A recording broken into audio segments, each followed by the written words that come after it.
좀 위험한 이런 리스크를 감당하는 것들을 설정을 했어도 그 위험을 감수하고 설탕물을 이렇게 갈망을 하게 되고요. 이거는 사실 중독으로 봐야 되거든요. 닥터 프렌즈. 안녕하세요, 닥터 프렌즈입니다. 요즘 뭐 당 중독이다, 탄수화물 중독이다 이런 얘기 많이 하는데 이게 뭐 의학적으로 실제로 있는 말인가요? 내과적으로 봤을 때? 논란의 여지가 많은 부분이긴 해요. 제가 사실 얼마 전에 그 귀하신 몸에서 만났던 분이 이제 좀 당 중독이 의심된다라고 해가지고 이제 저한테 의뢰를 주셨고, 실제로 생활이 많이 좀 흔들려 있으셔가지고 좀 적절한 조치를 저희들이 이제 모여서 좀 진행해드렸고, 실제로 굉장히 많이 좋아졌거든요. 살도 많이 빠지시고 에너지가 활력이 정말 생겼어요.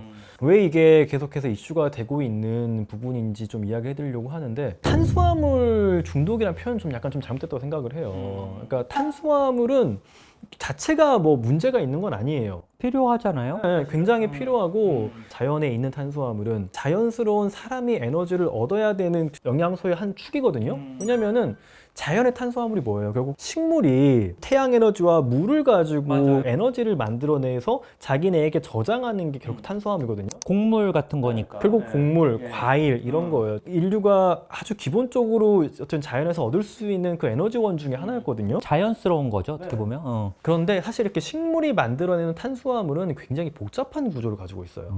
단순하지 않다. 그러니까 탄소랑 그 물, 탄수화물이잖아요. 그래서 그 어떤 구성물 생각할 때 굉장히 복잡한 구조를 가지고 있고, 그래서 인간의 어떤 소화기관 자체가 이 탄수화물을 흡수하기 위해서 정말 그 수많은 시간 동안 적응을 했을 거예요. 예. 그래서 그걸 복합 탄수화물이라고 하는데, 이게 다 야채, 과일, 전곡류, 견과류, 이게 다 이런 건데, 제가 말했던 이런 자연 속에 있었던 탄수화물들은 정말 장수를 위해 우리가 추천되고 치매를 예방하기 위해 추천되는 식단에 항상 들어있어요. 그래서 탄수화물이 죄는 아니다. 근데 문제 탄수화물이 있는 거네요. 그렇죠. 근데 이 탄수화물들이 결국 우리의 효소들이 수시간 동안 좀 활동을 해가지고 나뉘어서 그 하나의 그 마지막 단당류 한 덩어리가 됐을 때 걔네의 이름이 포도당, 과당, 갈락토스거든요.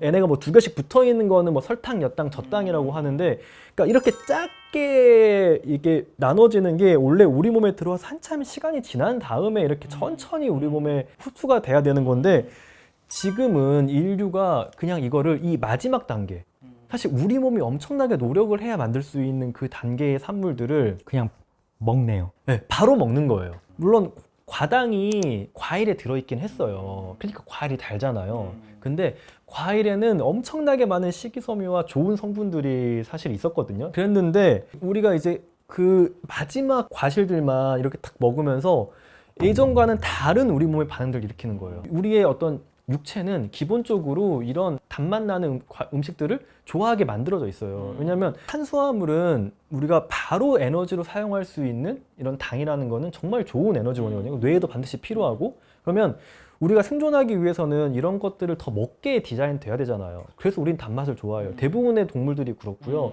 그래서 과일을 동물들이 좋아하고 걔네가 이렇게 퍼질 수 있는 그런 요인이 된 거거든요.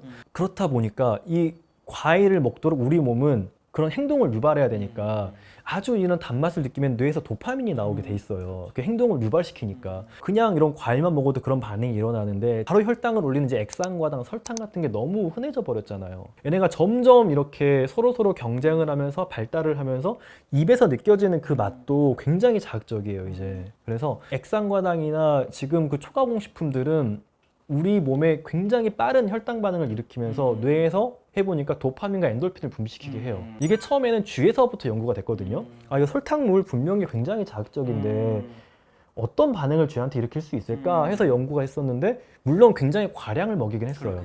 그런데 쥐들이 그 설탕물을 계속 먹이니까 어떤 도파민이 분비되면서 즐거움을 느끼고 그걸 계속 원해서 행동을 해요. 이 설탕물을 얻기 위해서 중간에 좀 위험한 이런 리스크를 감당하는 것들을 설정을 했어도 그 위험을 감수하고 설탕물을 이렇게 갈망을 하게 되고요.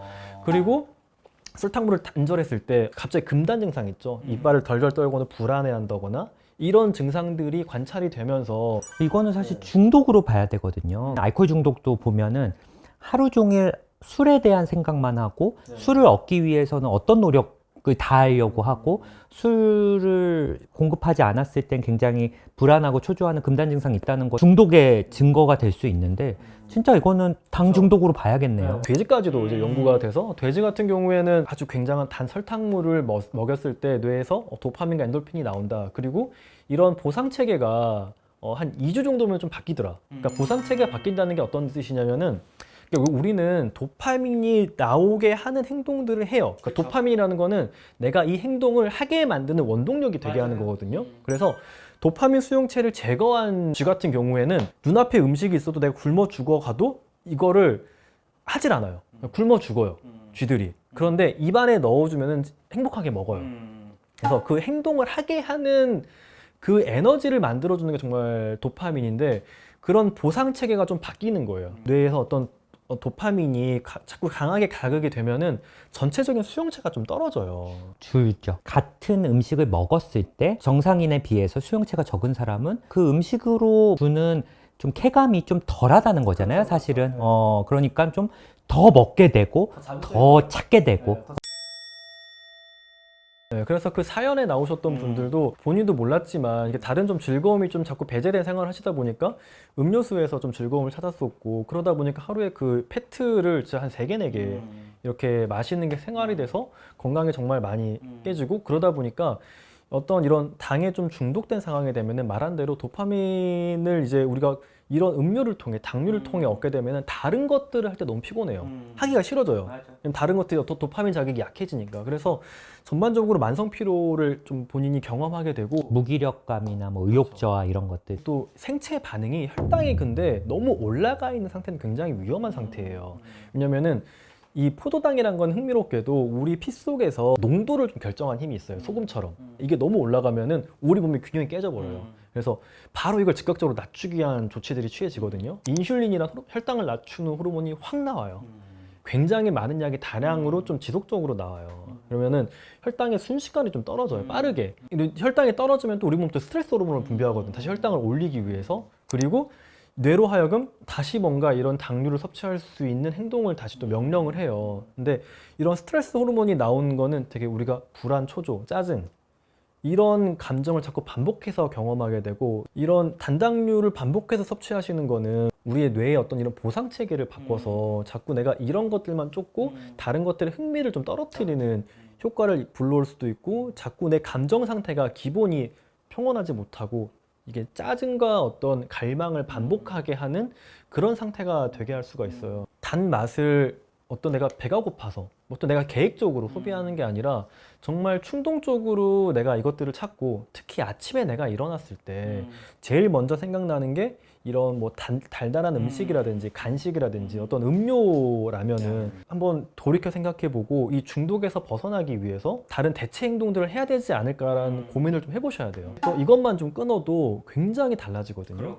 내가 좀 이런 어떤 만성적인 피로와 내가 어떤 음료나 이런 거 강한 집착을 하고 있다면 조금 우리 생활을 좀 한번 돌이켜보고 벗어날 수 있으면 좋겠어요. 그래서 거기에 관련해서도 앞으로 계속해서 좀 컨텐츠를 좀 만들어 보려고 합니다. 감사합니다. 감사합니다.